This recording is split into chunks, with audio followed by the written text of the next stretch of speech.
Welcome to the Land Rover Owner International Magazine Greenlaning DVD. Today we're going to be looking at which lanes you can legally drive, how you can drive them safely, the equipment you need to carry with you, and most importantly, how to prepare your vehicle before you go.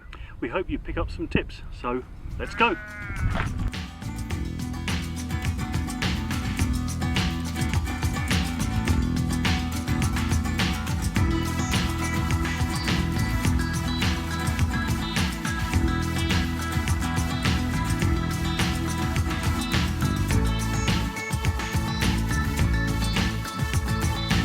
Right, here we are on our first green lane of the day.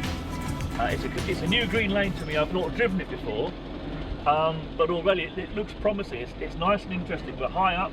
There's some fantastic scenery to see, even though it's a bit drizzly and misty. So it's great fun. Looking forward to the day.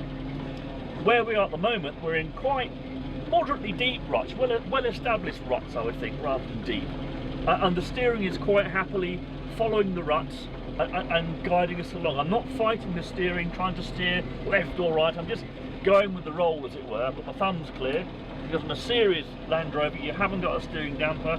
If you hit an object, it can suddenly snatch the wheel out of your hands and you can hurt your hands, your thumbs. You see it just wobbling just then.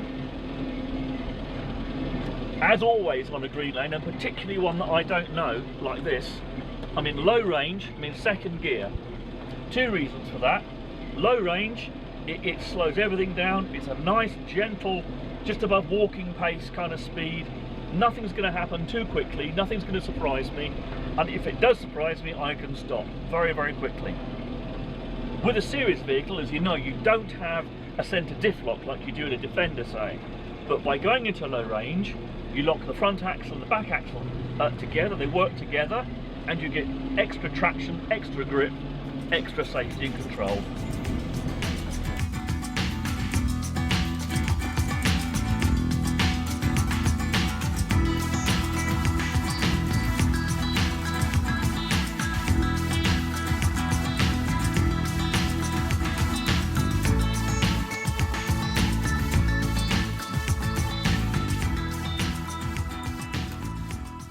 So when you're green laning, you're going to need some gardening equipment.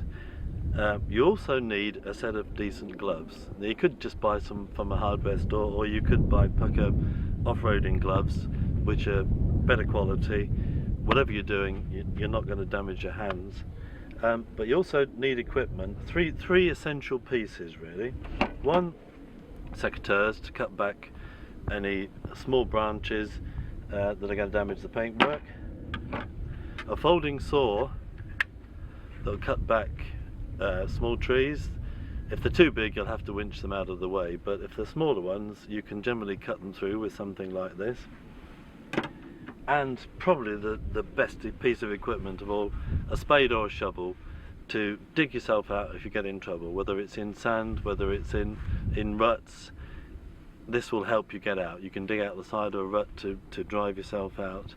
And if you come to a place where there's probably a deep puddle that's formed because a drainage point has been, whatever reason, blocked up, you can just ease it out with your shovel and make the lane clear for the next person along it. You need these to make sure that the green lane is wide enough to drive down, and you shouldn't be worried about cutting back the foliage if it's encroaching and is going to damage a vehicle, because they should be legally maintained to be wide enough for a vehicle to go down them. So you're well within your rights to use this and this to make sure that you don't damage this as you're driving down it.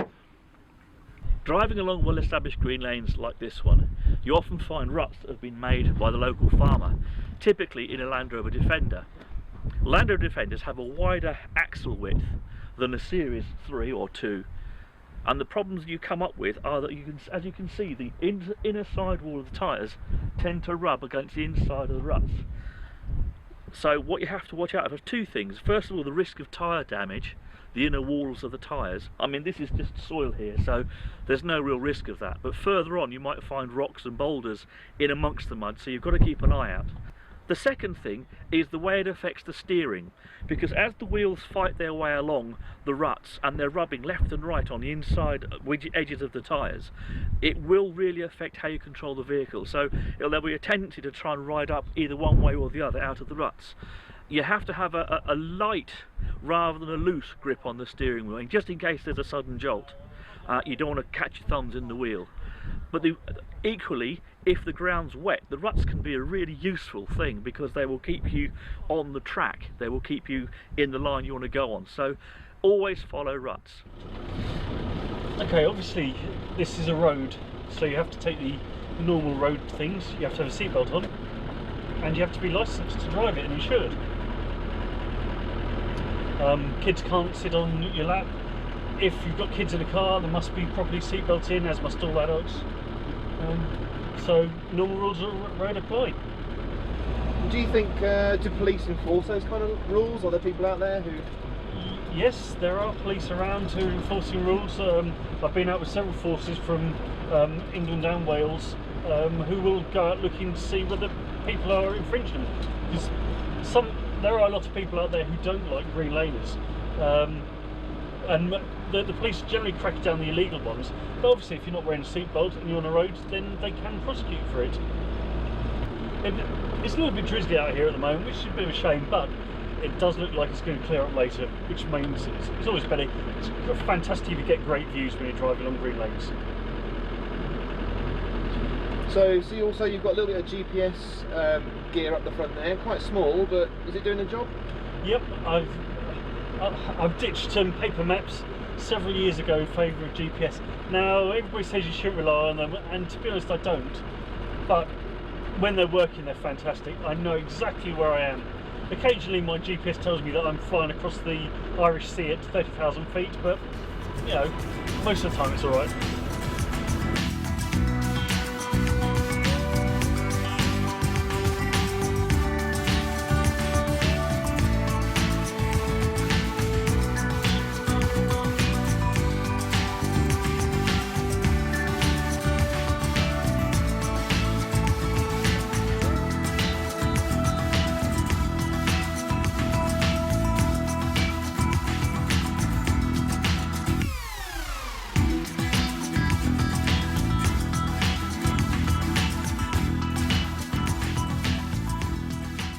We've got to look at it, and you can sit with one wheel in where the water's washed out, but then you've got quite a side slope. Better to drive up here where it's a bit flatter and just drive through. So what gear would you recommend? I reckon the gear we're in, actually. I haven't got a coat on, wrong gear. For this, I'm going to lock the centre differential on mine. Obviously Mark's... I'm already locked. Well, locked and loaded. There's no centre differential, but the prop shaft's locked together anyway. That's right. But on mine, second gear, I'm going to actually... Second gear. Sorry, probably first. I'm going first. Yeah, because it's got a little bit more control. It's a bit of a hill. Yeah. So you've driven this before, I haven't, so I'll come down in first for sure. Yeah, I'm going to on the side of caution and go first. You first. just need to treat it nice and slowly, really. Let it walk over it. Yeah. Just let it crawl down, and especially over bits like this where you've got sharp rocks. That just gently go over it. Gently crawl over it. Yeah. And avoid tyre damage, really. So this is the line you would be taking along here where the tyre tracks are. Yep. But then we've got to cross over to the right, and then we've got a camber the other way. But I noticed there's a big boulder there. We've got to watch out for that, I guess. Yeah, well, we've got a bit of cross axle, so if it's going to waggle a wheel in the air, it will probably be somewhere here. But to be honest, looking at the angles, I don't think it will cause that much of a problem. It's more likely a little bit further on that we'll have an issue with it. And the rock's not really a problem because you can just go around it. Yeah. But I mean, with any big rock, it's always a case, if it's in the way, get out and move it. Yeah, get out and shift it.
axle, and you've got a rock to get up. So the line is probably quite narrow. So it does need spotting through, which we did before with the series vehicle, but this does need spotting. There is a line as defined by a previous vehicle that's come down here, and that's probably the best one. Yeah. So Well, for both vehicles. for both vehicles. Same line. Yeah. Where's the line defined? Is it just Well, this tyre tread here will be the driver's side wheel, and the near side wheels are up where the tyre tread's up there, Up on that hump. that bank there. And then turn, and we've got to turn, and there's a hairpin just after, so we've got to be positioned then ready for the hairpin.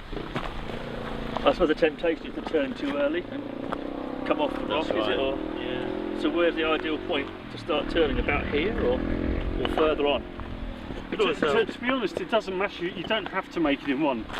We'll but try and swing there right. is- And, But there's enough room to swing yeah, round yeah. with either vehicle. That's not that important, really. But I mean, something I've done there is just to build a little ramp up with the rocks, just to take the edge off that sharp rock there. So I suppose you want to keep the near side wheels on the rock where Neil's standing. Keep the near side And wheels keep there. up there, really, then start to look at the Just corner make sure about we there. don't touch the inside Yeah. of that piece there, Yeah, either with the wheel or with The axle. With the yeah, axle. yeah. So- The other thing to be aware of is, because we'll be leaning on the right hand side where your right foot is, John, you got watch out for sidewall damage on the tyre on that bit, because the weight of the vehicle will decide on it, and the tyre will be... Just here, look, it's got Yeah. some rubber on it. That's quite a sharp point now. So it's just a case of just take it gently. Yes. I'll come down brake and clutch again, I think, because even in low Oh, first, for sure, it's just too quick. yeah, it doesn't want to be. So are we moving, holding it on the brake and just bring the clutch to the bite point, and just letting gravity help us along. Yeah.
This isn't particularly deep, we can see that, but I mean, what are the general rules for wading when you come to a river or stream?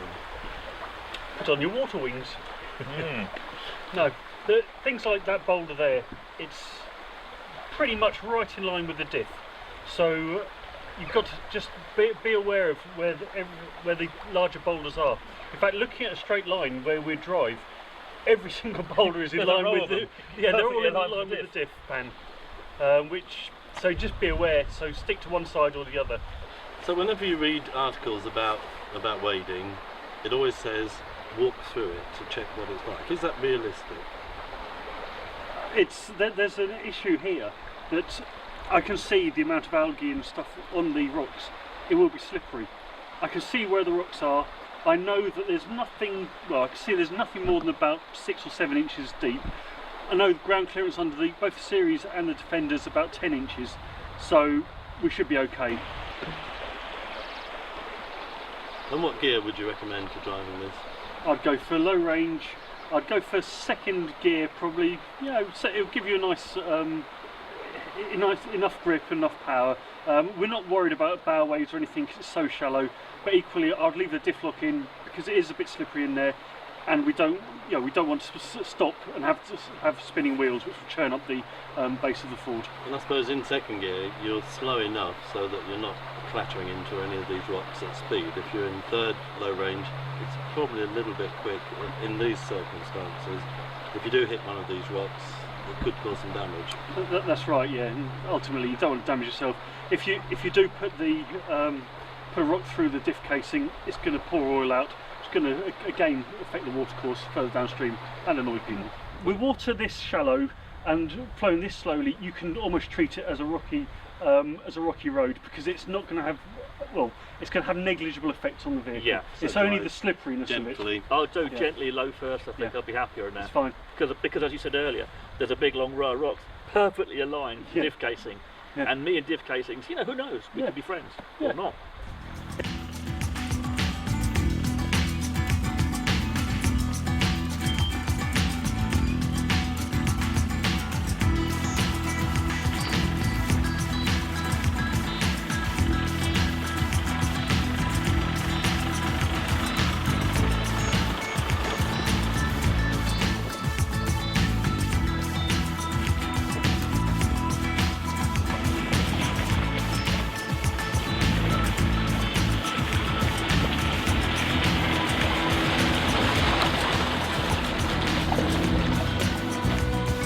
Got a load of equipment in the back here. Obviously, you're well prepared for a Greenlane trip.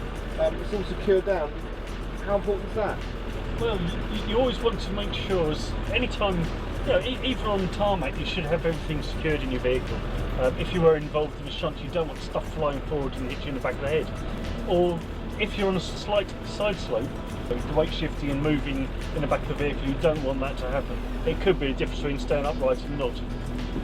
We've got John here with a support in his Discovery 3, and it's interesting seeing 3 different vehicles go along. Mark was telling us that he's in low range, second gear in the series. How about yourself? Yep, exactly the same. This obviously is a different engine. Mark's with a petrol engine. This is a diesel, but second gear, low range. I haven't put the centre diff lock in. I'm on the mud terrain tyres.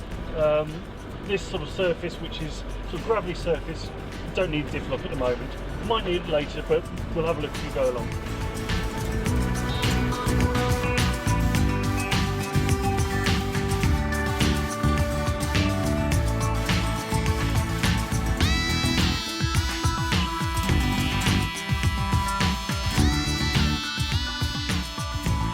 I've never been Greenlaning before in my life, suppose, and I'm not quite sure where I'm allowed to drive, where I can go. How do I find that out? And the easiest way is on Ordnance Survey maps.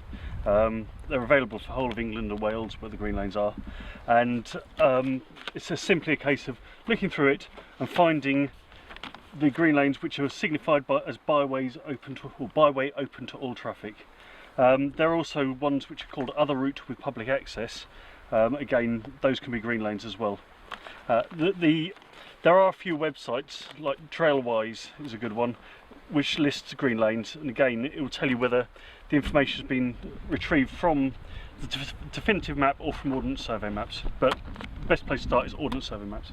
Do all Ordnance Survey maps of all different scales always show the rights of way? Yes, they do. Byways on the Land Ranger, which is the size that we generally use, or scale we generally use, are signified by a plus and a dot, or dot and plus signs in sort of reddy purple colour. On the Explorer maps, which are 1 to 25,000 and give a lot more detail, they're shown as, or they're shown by crosses, and it's green crosses. So they're different colours on different maps. Yes. Would you say that this Explorer is more useful because it's a closer in view? Is it easy to follow? It gives you, sometimes it's difficult to find the entrance to a green lane. Explorer will tell you which side of a fence the green lane is on, but in terms of, you know, for a walker they're fine, but because you cover such a large area, or generally cover such a large distance in a vehicle, the Land Rangers are better suited. And you know, if you're tying it up with a GPS such as this, then the Land Ranger is perfect. Plus one of these is £7, and it covers approximately 4 times the area of an Explorer. Obviously paper maps are great, and they're fantastic. They will work whatever the weather, you'll be able to read them. I prefer GPS or GPS mapping, which has this one's got Ordnance Survey mapping on it. It's got a GPS receiver in it, so there's a little dot on screen that tells me exactly where I am. So it's it's like having well, it's the same as having a map. It's seamless for the UK, and wherever I am in the UK, it will tell me exactly where I am. Therefore, I know I'm on a green lane. If ever I get challenged, I can say, look, we are there. People do ask about where you can and can't drive. Obviously, I've said that you can drive on byways open to all traffic and other routes with public access, but you can't drive on footpaths, bridleways or restricted byways. Now, restricted byways are generally shown by a purple arrow, bridleways are blue, footpaths are yellow, so any of those don't drive. Byways have a red marker arrow as a rule. So you can These maps are basically well under a tenner a piece. What about the digital maps? Do you buy the whole of the UK in one go, and what kind of money is that? You can buy as much as you like. You can buy it from one square. I think the tends to be a minimum order these days of 10 squares or something like that. But you can buy it to whole UK, 150 quid, to sort of southeast England for 30, 40 quid. And what scale does it equate to? Was that a dark question? You just zoom in and out? It's the same. Well, you can buy whichever. You can buy 1 to 50,000, right? Which is the same as Land Ranger, or you can get 1 to 25,000. But I think the 1 to 25,000, last time I looked, was something like £3,000 for the whole country, compared to about 150, 200 for the whole country, and that includes Scotland, on 1 to 50,000. Do you think the mapping you get on the digital stuff is likely to be more up to date than the printed maps? Yes, but it's again, once you buy it, it never updates. So you will have to, in order to keep it up to date, you will have to buy it every few years as well. Some satellite navigation systems, they have unclassified county roads on it, or unmetalled roads, and you can select whether you want to include them in your route or not. Right. It depends which satellite navigation manufacturer you use. I would always say go for the Ordnance Survey because it's clearer, and you can buy them for the whole country, readily available from all good news agents. Mm-hmm. What about the actual device itself? I mean, are there loads of them out there that will carry these maps for you? There are quite a few. This one works on Windows Mobile. Apple products will also take mapping, certainly from Memory Map. And again, most Apple products these days have a built-in GPS, so you can have an iPhone or an iPad and just download the software to run. So all you need is one of those. You don't need the GPS plotting aerials, whatnot's on the car. You've got it's all in there. It's all in there. To be honest, the only time I lose signal is when it's a really, really cloudy day. Sometimes it becomes a bit fuzzy, or in trees. But in trees you need a whopping great aerial or receiver external just for it to be able to pick up the satellites. Can you actually use that to like map a route plotter? Yes. If I'm doing turn left here, turn right there, and no, as you would run the town kind of job. Not on this one. But what I do is I sort of trace a route, and then just as I'm driving along, I'll just make sure that I'm following the route. You've got a little marker following that route. Gotcha. So you've got your maps, either paper ones or digital or both. You've done your research, you know the route you want to go and find and drive. You turn up at the start. What kind of signs should you look for, would you hope to see? Okay, at both ends of the byway there should be a sign saying byway to wherever it is. Well, it will often say just byway, and there'll be an arrow. The arrow for a byway is red as a rule. Some different councils use something different, but generally it's red. Yellow's footpath, which you can't drive. Blue is bridleway, you can't drive. Purple is restricted byway, you can't drive. Red is byway that you can drive. So red is the right way to go? Yes, basically. Yeah. Okay. So you've got a sign at the beginning of the byway, it says byway that away. Right, yep. Off we go. It might be a mile long or 3 mile long. Do you find signs along the route to confirm you're on the right way? Do you panic if you don't? You've got your maps, you know where you're going, be confident, and the route's clear. How's it work? It depends how clear the route is. What I found is the quality of signage varies all around the country. If you're going along a byway and there is another sign to say bridleway going off to one side, there will invariably be a repeater marker for the byway as well. So you get to that because obviously if you've come down the bridleway and you've got to that mark, you need to know that it's a byway going that way and a byway going that way. So there are repeater markers. You come to a road junction effectively. You've got to know. Yeah. So they should put signs in, and usually do. Yeah. But equally, if you're out, say in mid Wales, they've just done a new whole new load of signage, and on the as marker waypoints, so that you know you are on the right line. So there's no excuse for straying off the correct line. Most of the council internet sites will have will show you what their signs are. They will also give a description of the sort of traffic that you'd expect to see, whether it's walkers, equestrian, mountain bikers, or cyclists or cars. They will generally have it on their website showing the signs as well. It's often difficult to find within the council website, so I always just do a search on the website for footpath, and that will take you to the right place invariably. But if you do want to go and have a look at, say, the definitive map, you want to talk to the rights of way officer. Again, council websites will have that information. And every council has to have a rights of way officer, do they? They have to, yes. Yeah. And they will be able to advise you when you can go and inspect the maps, and then what to look for on that. When you get to inspect the maps, I take it you take your own map with you and mark your map up to match their map. Yes. Because they're not going to let you walk off with a copy of their map, No, are they? no, and generally you're not allowed to take photos of it either. No. So you have to take your own map. Copy the marks. Yes.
So what we've got here is a really tight hairpin, which the 90 didn't quite get around. It just had to back up a little bit to make the full turn, and it's made worse by the fact that the inside of the turn is dug out where people have been spinning their wheels over the years.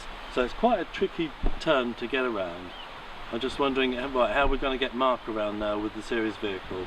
What's the best way to make sure that we get around properly? I mean, the first thing obviously is positioning over here, really. Positioning wide.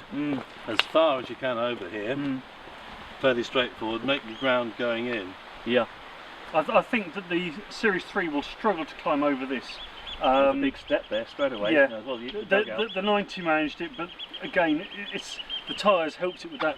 But take it wide. Somebody else has gone right the way up here. Yeah. Before turning. Okay, you've got a huge drop just behind you over there. So, but come wide, take a shunt. You're then a lot flatter on the way up, and you won't be cross-axling. You won't be struggling for grip. You should just drive it. Yeah. So I've driven this in a 110, which has got worse turning circle. I've got around it, but again, you can't hit the wall because there are rocks there, and you will know it. Right. And the concern about, you mentioned the drop down there, although there is a wall there to stop you, but I mean, if you're driving overseas in the Pyrenees or in the Alps, you get a lot of hairpin bends, climbs going up, loose climbs with sheer drop-offs. So I mean, it's so important when you get to somewhere like this, not just to bang the clutch in and freewheel back and head at speed down the mountainside. So the same applies here. You've got to be under total control with the brake and the clutch always. Yeah. Because there's quite a large hummock of stone even here. Even if I take a wide line, there's still, a bit of an obstacle there to worry about. So you say take a shunt, I think. Yeah. And you can see from the black that it's been tyres have spun. That's what I spotted. Yeah. Is it better to take a deliberate shunt rather than wait until you get to a point where you can't go?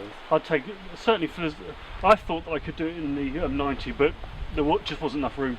With the Series 3, it might do it, but it might bounce its way up. Better to go wide.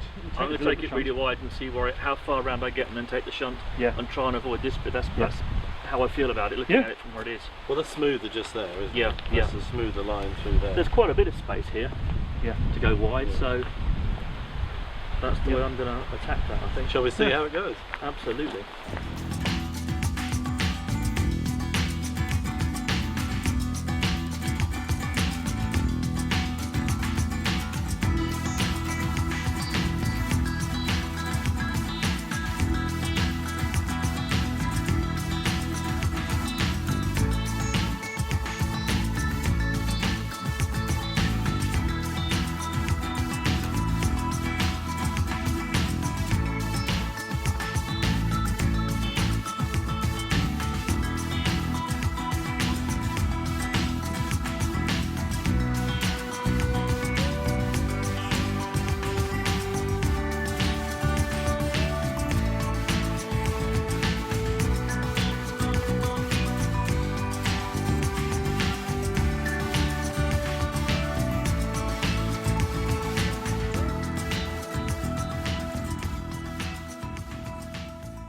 It's important to carry a set of tools with you when you're greenlaning.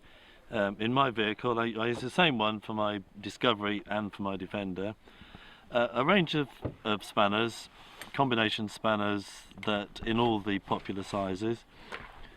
Some ratchet spanners which are really useful. An adjustable if you haven't got the right size spanner. Set of mole grips, some other grips, Allen keys.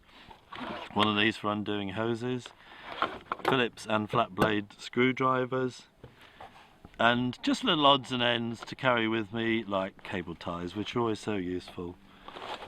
I quite like the bag you've got there, that's quite handy. It's just a normal tool bag from a DIY store. Very cheap, but really useful. You just fold it up and put it away in the vehicle. Stops it rattling, I guess. Yep. Quickly had to prepare this before we came out. As you've got on yours, Mark, you've got D-rings. They look good on series Land Rovers. They're period. They're not like Jake rings. You're not changing anything that was already there. These ones are bolted in with 12.9 high tensile bolts. Standard high tensile bolts are 8.8, so these ones are stronger. What's high tensile all about? It's the strength, how strong the bolts are. Obviously, normally bolts like this are stretched, but these ones are in shear. So the strongest bolts you can put on, use. It's the way to go. Yeah. So this should be stronger than 8.8. That said, I've never seen anybody rip one of these out when the chassis has been sound, and as it's on a galvanised chassis, it's not going to have a problem. The main problem you have with series Land Rovers is the dumb iron's been rotten, then it just pulls the whole bumper off. Can I ask a question about actual recovery? So if this vehicle gets stuck and you want to recover it forwards, do you use both of those or do you use one? It makes sense to use, well, it depends how stuck it is. I would prefer to use a bridle between the two, because you're then putting the load down straight down both chassis legs. If you do it in one, it's really stuck. You could end up theoretically bending the chassis. It's unlikely, you'd have to properly stuck, but even so, you've got two eyes, put a bridle between it, you come straight. The bridle's a short piece of rope that runs between here and here, then the recovery goes on the bridle. So it goes Y to shape. and then straight off there. Yeah. And as I say, it looks okay. These are brand new and they're shiny, so they don't look quite right at the moment. But after a few months, they'll weather to the same as the bumper. So is it as important to have good recovery eyes or shackles or something on the back of the vehicle as well? On the back you need something as well. Most people have a tow ball on the back, but come around to the back and we'll show you what's on the back of this one. Rather than having a tow ball fitted, we've got a towing pintle, because it's safe for the rope. You remove it, put the rope through, and you can secure it into place. The rope won't come off the tow point. Now it looks from the naked eye as though they've just been bolted straight onto the cross member. Is that right, or is that Basically, but round the back of the cross member, you have to put a spreader plate in order, because if you just have the bolts going through with 2 washers, put a load on this, it will pull it straight through the chassis. Again, I've not known of any chassis, of any of them fail when you've got a spreader plate a there. sound chassis and a spreader plate? Yeah, when you've got a sound chassis. But if you But haven't- I have seen cross members bent and toe balls pulled out where somebody hasn't had the spreader plate in it. Because you can be putting what, 4 or 5 tons load through it. You can put silly amounts on. Yeah. And because a normal just recovery from stuck in a ditch or something won't be a huge amount, but if you're seriously bogged down, it can be. That's another point to make, isn't it? That Yeah. towing ball, however solid your chassis is, a towing ball is not the method to use to recover in the Land Rover. No. Off-road, certainly. Should we take a look around our 90, which has probably done more green laning in the UK than any other vehicle in the country, I would think. It's been in regular use with Alaro for many years. It's not extensively kitted out, but it has done some challenge events as well as being used for green lanes. But we've got fairly minimal equipment. It's still not over kitted out. It doesn't frighten ramblers when they see it coming down a green lane. I mean, let's take a quick look around. There's the winch on the front. To be honest, I've never used that winch to recover anybody on a green lane. I've used it to haul trees out the way and other debris, but on a green lane, if you see something that's not going to be drivable and you think, oh, I need a winch to get through that, don't drive it. Simple as Shouldn't be that. driving it back out. But moving a tree is clearing the lane for other users. Yeah. So that's doing a Be on a service. horseback or on a bike or anything. Absolutely. Yeah, everyone benefits. Anyone actually benefits from that. So a good quality winch is worthwhile. But what about if you need to get out backwards? Well, a front-mounted winch is very difficult to recover yourself backwards with. In the back of the vehicle, I've got a mechanical, a rope winch, rope hoist, which is a mechanical one that you can use in any direction, attached to the front, to the back, to the side.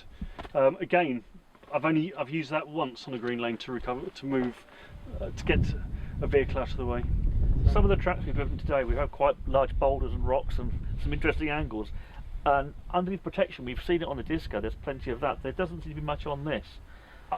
Is that a vulnerability, do you think? Or is it something we're going to do later, or what? It's a difficult one.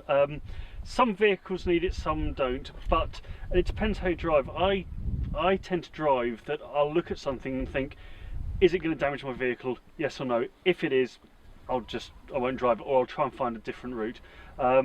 There were, undoubtedly now I'm going to drive into something and break a diff casing, but so I probably will have to fit something. But steering protection is for the times when you go through the long grass on green lanes, because often they're horribly overgrown, and then you find something in them like a rock or something that you haven't seen because of the long grass. Or the ford's been crossed. Yes, you didn't spot. That's the classic one, the isn't same it? thing, isn't You it? think it's safe, and then You think it's safe, you're just slightly off the line that you've looked through, and then suddenly there's a boulder that's hidden, and you can whack into it with your steering, Yes. or with your diff. Even worse, I suppose, because that can be very expensive if something goes wrong. So And if you could damage the diff and release oil into the water, which we don't want to do in any circumstances. So to be honest, steering protection is probably worth considering, really.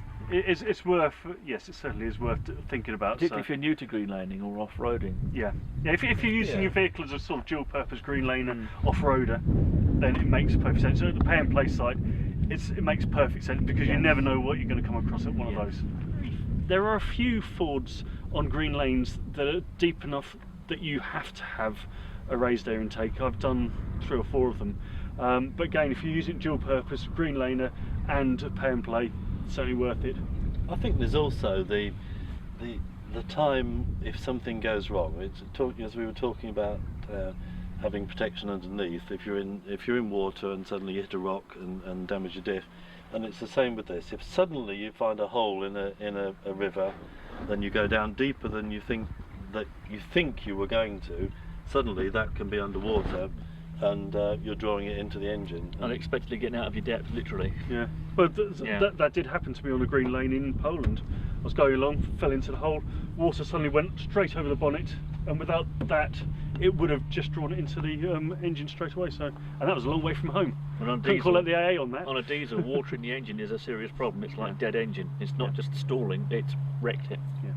But I guess the thing that we need to stress is that you don't need too much kit to go greenlaning.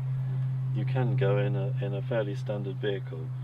We've changed the tyres, and that's probably a good idea to do that, to just get better grip, especially if the surface is a bit slippery. But you can go in a vehicle without anything else. Straight from the showroom. Straight from the showroom, absolutely. But all these other things, such as a winch, a raised air intake, underbody protection, they all help. They certainly don't do any harm. They all help protect your vehicle in the event of something going wrong. You want to bring along a good tow rope.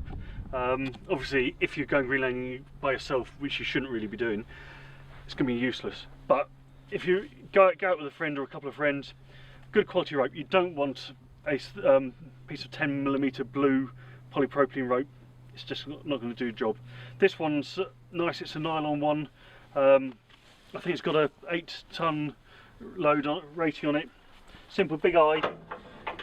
Move the pin, hopefully, and it should fit through that nicely. That will recover any Land Rover. I've also used ropes like this to recover lorries with Land Rovers. Now the bare minimum is a good rope that is rated 8 tons or more, and 2 shackles, which are rated 3 1/4, 4 3/4 tons. That's it. That's the bare minimum. That together with recovery points, front and rear, and assuming you're out with other people, you should get out of it most problems, unless you've been silly. While we're talking about vehicle protection, if you've got a newer Land Rover such as this Discovery, the lights are quite expensive to replace, so it probably makes sense to buy a set of light guards, front and rear, that you can just simply screw on to protect the lights if you just nudge some of the foliage or a little bit of scenery, rather than breaking the lights themselves and having a big bill to pay. You shouldn't be driving anywhere on a green lane where you're likely to get stuck, but sometimes things go wrong and you do need towing out backwards, so you're going to need a shackle on the rear. The thing is, if you just screw a shackle in and tighten this right up, this screw, you'll never ever get it out again if you use it. So a simple tip: tighten it up, back it off half a turn, and use a cable tie just to hold it in position. That way, when you want to take it off again, it unscrews really easily. One of the things that really concerns people about greenlaning is potential vehicle damage. You might get scratches, such as this Discovery has got some scratches on it. We've been down some very tight green lanes. Well, one, if you're going to go down a green lane, make sure you cut back the foliage before you go down it. But these scratches here are not too deep really. You can just use some T-cut or other abrasive polish and just rub them out, and they'll soon disappear. Not a problem really, but at least it shows to your friends and neighbours that you actually do go greenlaning. It's a bit rough and tough.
on this one I've driven over the spine of a rock, which is going to be quite sharp.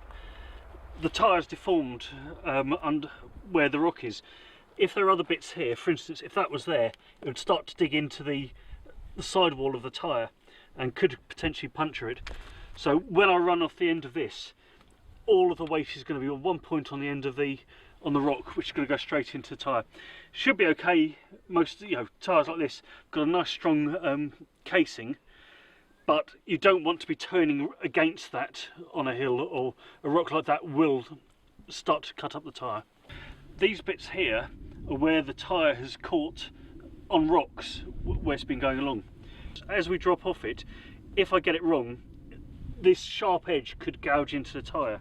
It's something you've got to be very, very careful about when driving across or along green lanes that are rocky.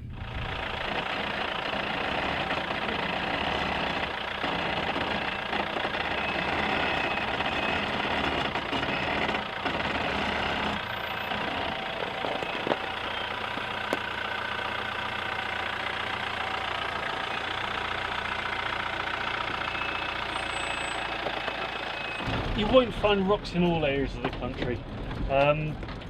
Certain places, Devon, you don't see many. Other places where it's muddy, you generally don't find rocks.